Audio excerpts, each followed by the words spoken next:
Welcome to the Spiritual Awakening with Shaz podcast, where we unlock the power within and navigate the journey of your self-discovery together. I'm Shaz, your spiritual mentor and life coach, here to help you tap into your inner guidance system and manifest your best life. Whether you're just beginning your spiritual journey or looking to deepen your practice, this podcast offers insights, techniques, and inspiration to elevate your consciousness and transform your reality. Get ready to shine your light and embrace your true potential. Remember, the answers are inside you. Let me be your guide on earth. Welcome back to the Spiritual Awakening podcast with Shaz. Today I'm joined by Lee Mackay, a mum of 5, an author, podcast host, and a woman whose spiritual journey began through an unimaginable loss. Lee's daughter, Taylin, passed away from spinal muscular atrophy when she was only 5 months old. In the middle of that grief, Lee began to experience signs of guidance and a powerful sense that Taylin had not disappeared. Her physical body was gone, but the love and connection and presence remained with her. That journey eventually led Lee to write An Angel with a Message. Her beautiful book is about her journey with her daughter. It also led her to advocate and fundraise for Spinal Muscular Atrophy of Australia, study the law of attraction, write another book called Manifest Your Best Life, and create a podcast exploring grief, healing, manifestation, and living an aligned life. Today, we're going to be speaking about what happens when your deepest pain becomes part of your purpose and how spiritual connection can exist alongside grief, and what it means to truly choose life again after loss. So tell us, Lee, for all of those who don't know who you are, who is Lee Mackay today? So I'm a very busy mum of 4 kids, our daughter, Kyla, and our 3 boys, Link, Ali, and Ty.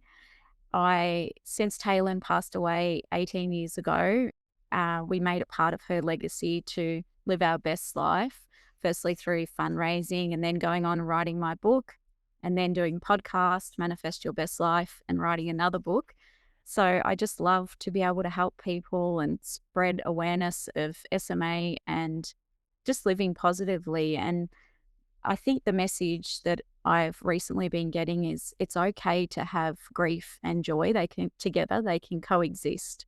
So I think that's how we've lived our life the past 18 years, is just by having the grief, but also accepting it and living our best life and honoring Taylin along the way.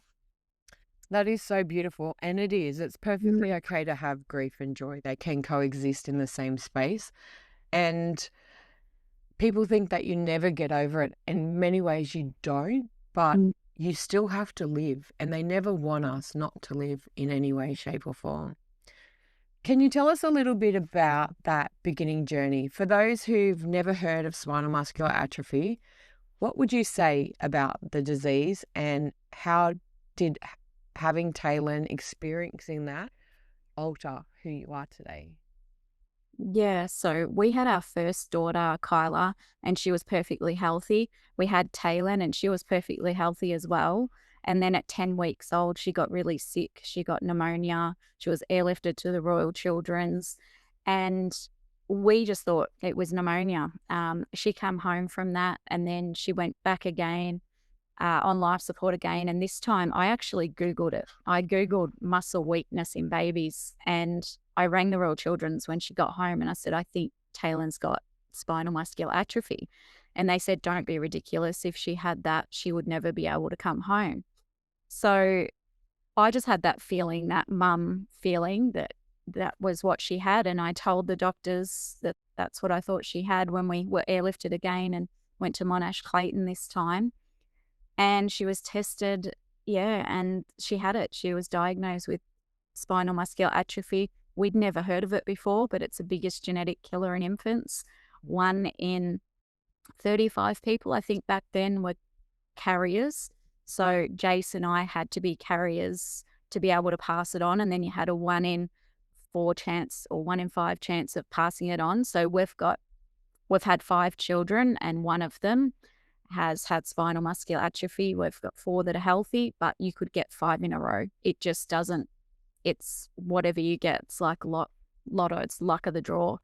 So we had no idea. And this was a big shock to us because we think, oh my God, how are we not tested for this? How do we not know that this could be something? You're screened for Down syndrome. Why aren't you screened for this horrid disease? So we had genetic testing, genetic counseling, and obviously we're carriers. Um, and then our kids had to be tested as well. Our daughter's a carrier. She's just had a baby, but her partner's not. So it's not an issue. So it's about, yeah, whether your partner's a carrier or not. And then you've got the chance of passing it on. So we had absolutely no idea. We were just blinded by it. So that's, I think, why we've done so much work with fundraising to raise awareness of it. And your amazing cousin, Julie, has done so much for Spinal Muscular Atrophy of Association in Australia. And when we had Taylin, there was no treatment, no cure. It was take your baby home and let her die, basically.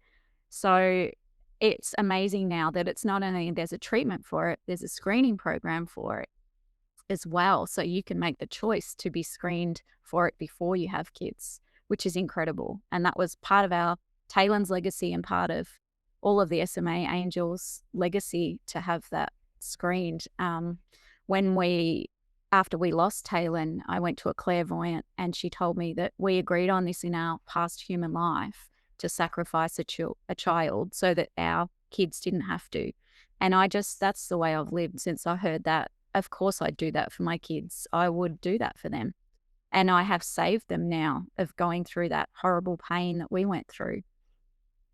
That is so beautiful. And it's amazing how a deep insight like that can change things. I strongly believe in soul contracts, and I know exactly the choices that we make and the sacrifices that we willingly go through for the betterment and helping others. As you mentioned, my beautiful cousin Julie, she had two beautiful girls and they both had spinal muscular atrophy and passed away just around 12 months of life. Even when she first had Montana, they'd never heard of it. Nobody had any clue. Julie didn't know or sense what the disease was. So going to Google and look at the symptoms and trust your mother's instinct. And trust me, your intuition as a mother especially is heightened. And never ever discount a mother's insight and the things they're willing to do for their child. Back then, because your daughter would have been around the same age as Zali, Julie's second child, they still had no idea. The symptoms didn't show up straight away, so you never really saw what was coming with it. You had, at birth, they looked perfectly healthy. They seem everything's okay. When Julie explains what happened with Montana, she said the first doctor's visit, if she had any idea, she might have been able to do a bit more because Montana was just a sleepy baby and she just thought, I'm gifted. I have a child that sleeps a lot. And there's no external sign or recognition of what it is. It's an internal disease. But in saying so, from everyone that I've seen and met, and I've met a few different people throughout this journey through my cousin, they're beautiful children. Their souls are glorious. If you look at their pictures, they just have this essence and it's like fae-like or fairy-like, and you know it's not long for this world. And sometimes you see that in people, but I feel so deeply for those parents that go through it. It's not my experience. I miscarried my children. I haven't been tested because I don't have children. I don't know that I'm a carrier. Probably will be, but I haven't had the test because as a single person, it's not easy just to get. But we're grateful for the knowledge of it so that our family can get tested. A few of my Julie's sister has the carrier gene. I try talking to my brother and his kids about it. They're not willing to be aware of it. And we pray that nobody else gets it. Thankfully, in our family, nobody else has children with it to our knowledge. But it's a 2-person, 2-gene carrier, and it's like genetic lottery. Unfortunately, there's many diseases like it, but the change that you've all made through fundraising and altering it for this world is got to be the most beautiful blessing. And if you didn't experience it, would you have really heard? No, not at all. I don't think so. I wouldn't have taken any notice. I just didn't know. But it's like when you do hear of something, then it keeps popping up. So it was more people were going through the same thing. And, when we lost Taylin, I found it hard to find information. I just wanted to know that people went on and had finished their families, completed their families. So I was in contact with Julie, but I was also trying to find something and something of hope. And there wasn't a lot. So that's why I wrote my book, to be able to help others. And I've been able to just send my book out to someone who needs it, who needs to know that you can have a happy, healthy life and you can have happy, healthy children after such a devastating loss. Because the fear behind it sort of would be like unimaginable. I know when Julie fell pregnant again, they debated whether to have the test to find out. And she lived by the life motto that really you can't be that unlucky twice. Unfortunately, it was. I don't consider it luck so much as the destiny of the children. They chose that. We also know my nan had a child that died young. We're not sure of what, but we assume it may have been spinal muscular atrophy. It was back in the 40s. So it's not something that was ever known back then. We're just not sure why. But in that, it changes the outlook. And many people, I know a fair few families in the community and only one child out of the families. Like you've got 4 beautiful children that don't have it. And that's such a blessing. And I know others that have multiple. It's not something that you can really work out. The greatest part about it today, and the one blessing that I love my cousin so dearly for, is if a child is born with SMA today, there is a treatment that can basically reverse the effects of it. And they live. It's no longer the number 1 childhood carrier. There is a prick test in their infant's feet that they get done at birth to make sure that you're aware of this, instead of taking home a healthy baby to discover a couple of months later that your world falls. Yeah. Yeah, it's so powerful. I was the same. My nan, both my grandmothers have lost babies. One was a set of twins during the wartime, so that could have been, stress related. Also, my other nan, a baby was born damaged while being born, and that's the thing with SMA. They're not actually strong enough to push out the birth canal. So and yeah, you just have to wonder and think, did they have it as well? You don't know, and we will never know. But it's definitely, we've stopped it in our family now, which is amazing.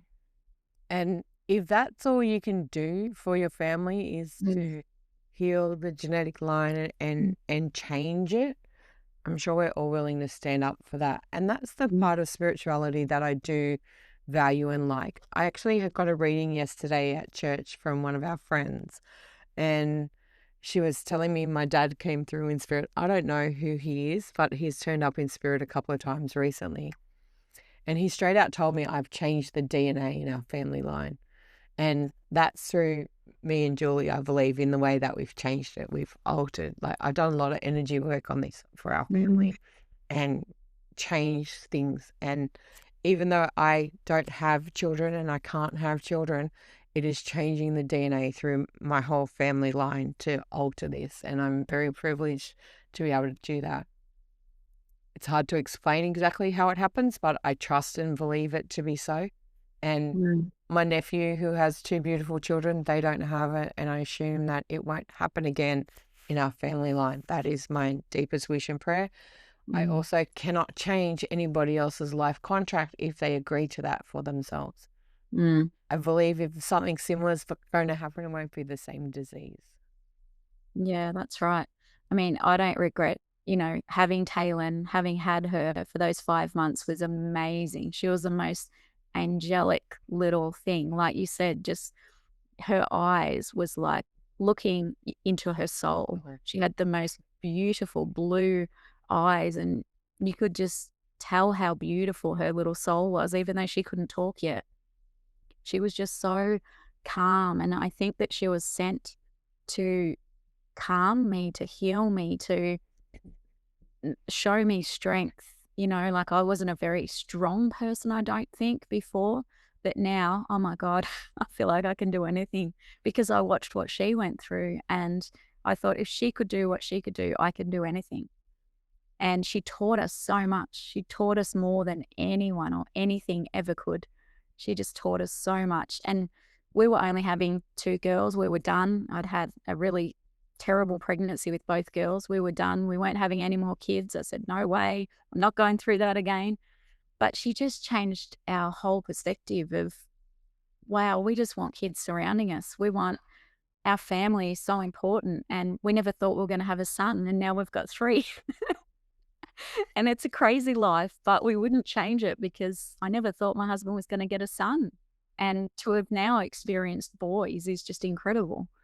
And they're teenagers now, but I believe we're meant to go through what we did to make us who we are. Yeah. And she's been with us the whole time, absolutely in our hearts, the signs that we see, everything we do, she's with us. I love that too, because people think that you have to be on earth for a really long time to leave a lasting legacy. And 5 months is a very short time, but the impact she's had on your family and the greater community, and the fact that there is a book about her and the cover picture of her. That's what I mean. When you look at her, she's just like an angel in disguise. It's beautiful. For me, it's very fae-like, fairy energy, a Devic realm. But she's just like, the impact is ongoing. 18 years later, we're still talking about her. She's still having an impact. She's still helping other people. We don't have to be here for a long time to really change the world around us. Many souls come in for that very short period to have the greater impact. And it's amazing in that way. I love it. And she is so important. She's an important part of your journey as well as the greater community for the SMA people going through it and the world, because look at what she's helped you become now. You have a voice, you share the message, you help people love families, move on after grief, and let them know that they can do it again. Because the worst part about it is the fear of, what if this happens to me twice? Like, we like to say lightning doesn't strike twice. Unfortunately, it can do.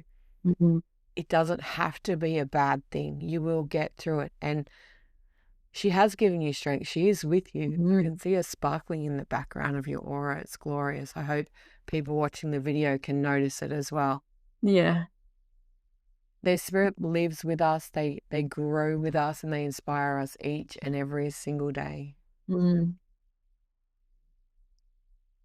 If a parent was to come to you today because they've just been diagnosed either through genetic screening about the risk, or the child's been born, they weren't screened beforehand, and they found out through the skin prick test that they have a child that has SMA, what is some guidance you would offer them today? I suppose to get in contact with Spinal Muscular Atrophy Association of Australia, just to find out treatment options, things like that. I'm probably not as up with that as someone like Julie would be, but just to know that there wasn't hope when it happened to us. I mean, I can send them my book, but that's not going to be their story. They're not going to lose their baby. It might be that the baby has to have injections in the back of the neck or a medication. It basically replaces a protein that they're missing when they have SMA. So it's not a death sentence anymore. It's actually, it's a livable disease now. And that's thanks to the amazing researchers and scientists and people who advocated for this. So it's not a life sentence. It's, as Julie's seen, babies can live healthy lives, full lives with SMA now. So, but if someone was to lose their child, I would say, yeah, it wouldn't happen now with SMA. It's like Julie said, it's fixed, and it's every way you look at it, there's a treatment or an option. So that's just incredible. And I believe that nothing that we ever go through isn't something that we fully choose. We don't see it in the moment, but on the greater picture of the soul, we choose to experience this. And they are special. They have reason and purpose for it, and that's all that matters. It's what they bring to us. We look at it as a great loss. It's actually not great loss. It's the biggest gift. Same with any child at all, with any sort of disease or disability that we call it. For me, the most beautiful children in the world are children with Down syndrome, and some people are horrified to find out that they have them, and they don't want to go and experience that. It's not an easy journey, don't get me wrong, but they are gifted. They're magical. They just have a different spirit and a different life. And I feel that anyone that chooses to go through this has reason, purpose, and a full passion behind making massive change in this. Yeah. And we can see her in her siblings. We see her in life every day. You know, we see her in dragonflies and rainbows and songs that come on the radio. And there's just been so many signs that it's just incredible. She's with us all the time, giving us her strength.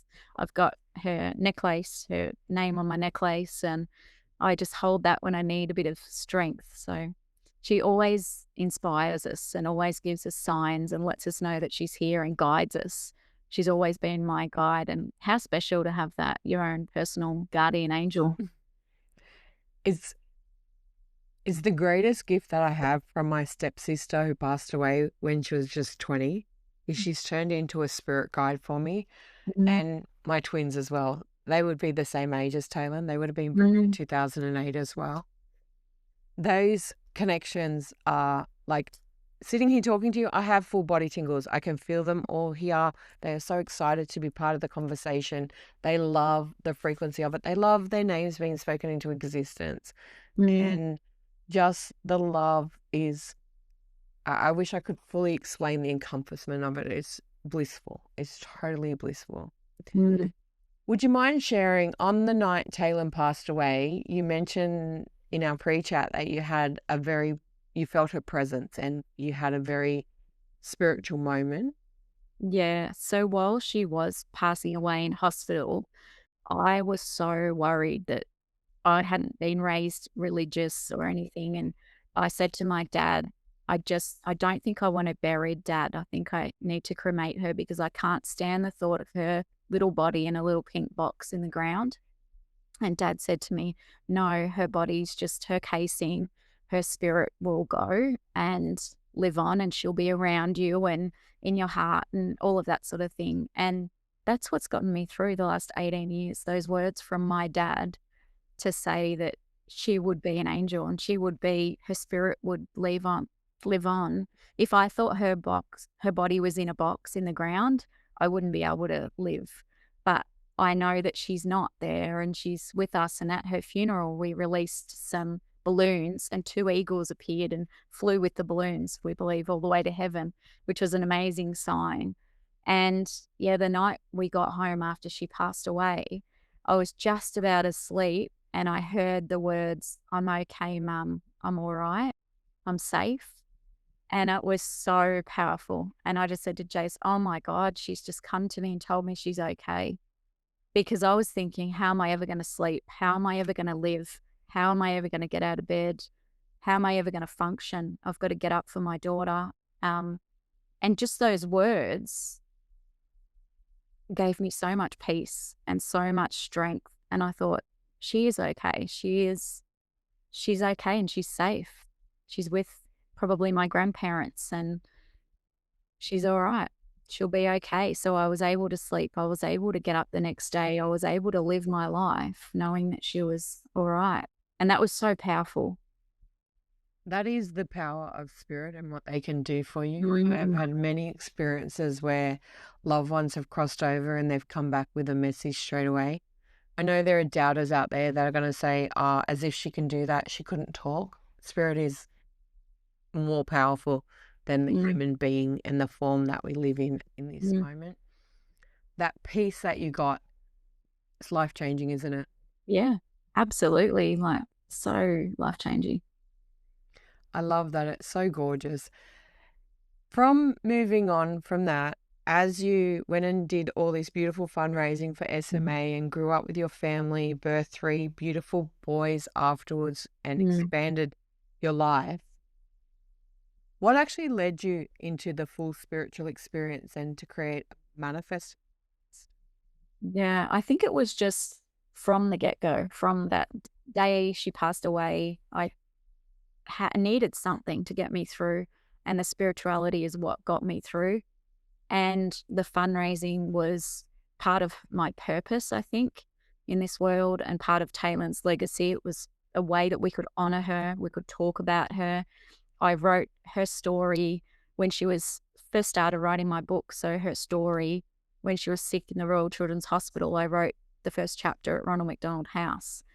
And I then added to that story when we had the boys, we had to have genetic testing. So, there was a chance we'd have to terminate a pregnancy at 12, 14 weeks.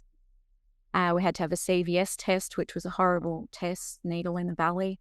So each baby was a story, another chapter. And I kept writing, and I wrote first for the local newspaper because I wanted to raise awareness and funds for SMA Australia. And then it just became a book. And I wrote the book, and I was able to, like I said, give it to people who had lost a child. I was able to help my friends understand what happened to her. I wanted my friends and family, I wanted my kids to be able to read it one day, to find out what happened to their sister. I wanted her story to never be forgotten. Needed to write it down in words so that I wouldn't forget it. I mean, I don't forget it now, still 18 years later, but I needed that. So I did that. And then 5 years ago, I started the podcast, Manifest Your Best Life, because I wanted to share stories about grief, about self-care, law of attraction, living a positive life, that sort of thing. And then I went inward a little bit. It was around the time of COVID. I stopped the podcast for a little while and I started writing again. And it was like a continuation of Taylin's story, how I suppose I got through the last 18 years living holistically and spiritually and all of that, how that helped me. So I wrote that book. And then just recently, probably the last year, I've been back into the podcast because I just feel like, again, I'm being guided and I've got stories to tell. And I talk to people about mental health. I talk to people about grief, living positively, the law of attraction. I've talked to you about spirituality. I just enjoy and I feel like I'm guided to the people that I need to have a conversation with, because if that conversation can help one person, then it's worth it. And it's just a bit of a hobby for me and it feels like it's my purpose. So that's, I suppose, why I like sharing the podcast and sharing stories, because I think if it can help one person, then it's worth it. You're like me in that sense. My whole mission about this podcast is if one person listens, gets value from it, it makes all the energy and effort worthwhile. Mm. Because it has much greater impact than that. There are thousands of people that listen to it. I know that because I get messages every now and then. Someone will just text me or inbox me saying, "Thank you so much. I needed to hear that today. You have no idea how much difference it made." Mm. And that impact is important. Everyone has a voice, and you never know what aspect of your story is going to help someone in their darkest need. Yeah. When you look back over the journey, what does healing mean for you now?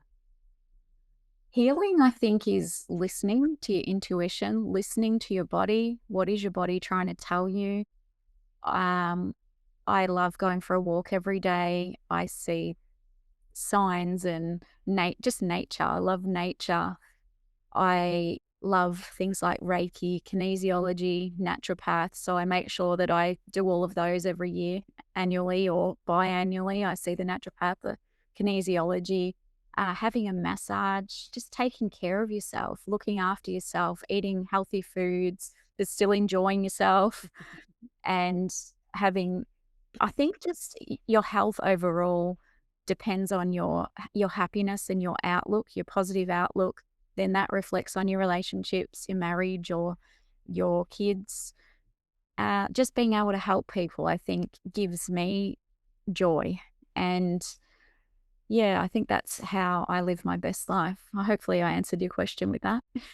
I love that. And it's true. Like, we just show up in the way that we do it. We use the tools that are available to us and do everything we can to stop that. No phone calls all day, right in the middle of a podcast. We do everything that we can in order to be exactly what we need to be. I value like that you go and look at the different aspects of it. This healing journey is never ending, especially with grief. There is not a day I can imagine that you never think about your daughter in some way or form. And carrying her on your chest, on your necklace, is a beautiful memory of her. What are some of the beautiful signs or experiences that you've had since she's passed where you 100% know she's been with you at important moments? Yeah, just to add to that too, I want to say that the journey hasn't all been rainbows. You know, we do have PTSD from what we went through, post traumatic stress disorder, and we know that we've got that. And the best thing is knowing that you've got that and knowing when it flares up. It might be something, a work issue that flares it up. It might be something like you're feeling a bit anxious and we think, oh, that's the PTSD. The trauma comes back. And if you don't do the things like listen to your body and listen to your intuition and get the help that you need, then it does keep coming up. But the signs we've had over the years have been incredible. Her song was Chasing Cars. It was an amazing song, and we played it all the time in hospital when she was sick. So now Chasing Cars comes on the radio everywhere. Everywhere we go, it comes on the radio. Go in the car, it comes on. It's so powerful, her song. Our dragonflies, like I said, they come to us when they're not even, it's not even the right season for them. We've got a pool here and they come and they just float around the pool. And it's like, wow, you know, they're just so, when we go on holidays, they're there. So it's like she follows us on our journey. The kids love it. They think it's amazing that dragonflies just show up. You don't see dragonflies all the time, but we do. And butterflies, rainbows. If we need guidance on something, we'll get that rainbow. Or if we need, yeah, we need a bit of pick me up, we'll get her song on the radio. If we're going through something that's a bit tough at the moment, we'll see, you know, just something to do with her. It's incredible. The signs are just so powerful. And even friends and family that know her signs, they know dragonflies are her thing. They know that song's her thing. They'll let us know. You know, they'll text us and let us know they've seen a dragonfly or her song come on the radio. And it's just so lovely that she's with all of our friends and family as well that were part of her journey. And we have that bond with them. We have a really strong bond with our friends who went through it with us closely and also our family as well. That is beautiful. If she was here today, just say she was the adult 18-year-old daughter and you lived a life with her, what was something that you would say to her today? I'll just say I'm so proud of her and thank you for guiding us and getting through this unimaginable grief. Thank you for being with us, even though you're not physically, you're here in our hearts. You give us strength. You've made us who we are. You've built the people that we are and the family that we are, the relationship that we have. Sometimes with marriages, it doesn't work after you've lost a child. And it's absolutely brought Jace and I so much closer together. Thank you for the gift of giving us 3 healthy boys. Thank you for being with our daughter. Well, she's had hard times, and thank you for guiding her. Thank you for just thank you, I think, is so important. Thank you for just giving me the messages that I can help people and what I need to do to be able to do that, whether it's through books or the podcast or having a conversation with someone. Just being with us all the time. So powerful. That is just gorgeous. Do you have anything are you creating anything at the moment? Is there anything new coming up for you? I have just created some Manifest Your Best Life Oracle cards, so they're exciting. Wow. Yeah. I love a good oracle card deck. It's the best thing ever. Yeah. So they're basically just nice positive messages. I'm doing some readings, oracle card readings, and yeah, just sharing that on the podcast and doing some emailed readings and things like that. But I feel like the podcast and, you know, sharing positive messages on Facebook and Instagram is the way to go. That's my purpose, and that's the way I'm being guided. Where is the best place everyone can find your podcast? Yeah, so basically anywhere you get your podcasts on Apple or Spotify, Manifest Your Best Life. I've also got Facebook and Instagram, Manifest Your Best Life. On Instagram, it's got 44 at the end because I couldn't have just Manifest Your Best Life. And I've just started on TikTok since we spoke about that. So that's exciting. Since I spoke to you about that, on Saturday I got up and I was just coming into my office to do some work, and I literally got told, you need to go on TikTok. I go, why? And my spirit guides can be quite forthright or nasty sometimes, as I say, just do it. I'm like, why? Because I said, I'm like, okay, fine. So at 11:11, I went on TikTok, and I Wow. thought I'd be on there at like maybe half an hour, 40 minutes. 2 hours later at 1:11, we got off TikTok. Wow. Just doing readings, having a chat with people. Some of my friends were on there. I brought one of my colleagues and connections online. We had a bit of a chat. It was fun. It's not something I know how to use that well, but I'm being guided to go back on it again. I will be on it sometime today, probably after my past life regression interview that I'm doing a session with a client later. But I trust every instinct when they tell me. They will just go do this. It was never in my intention to do it, but it's working out. It's what we need. And people out there need us. There's so much hard things going on for people. If I can inspire, uplift them, and give them a sense of peace, even for 5 minutes, that is the greatest gift that I can give humanity, I believe. Absolutely. So the best place to contact you, Facebook, Instagram, and you've got a website.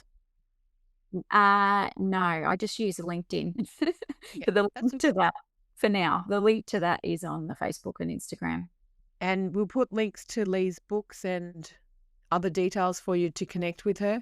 I'm so grateful for this conversation today, Lee. It has been amazing, and I really value the insights. I feel so deeply for the experience that you've been through. I can sense Taylin around us. Her energy is vibrant. It is beautiful. You say you're proud of her, but I can't tell you how proud she is of you and your family for everything that they've done, because the greatest sorrow from souls in spirit, from all of my connection with them over the years, is that someone will forget them. And she's not forgotten. She's talking about every single day. She's a live fixture in your life. People know about her. She's so proud of that book and her image of it because she's so cute. And she is everything that she ever wanted to be in this life. She loves every single one of you and shows up with those dragonflies and rainbows every day. Thanks, Shaz. Thanks so much for having me. I've got goosebumps when you said that because it's so lovely to hear that. I never get sick of hearing that she's with us. All the time. And she, she's telling me her baby brother, so the youngest one, is her favorite. So they play together and that's her favorite. That's the one that she hangs around the most. She tries not to have favorites, but for some reason they must connect, or he has some visions of her.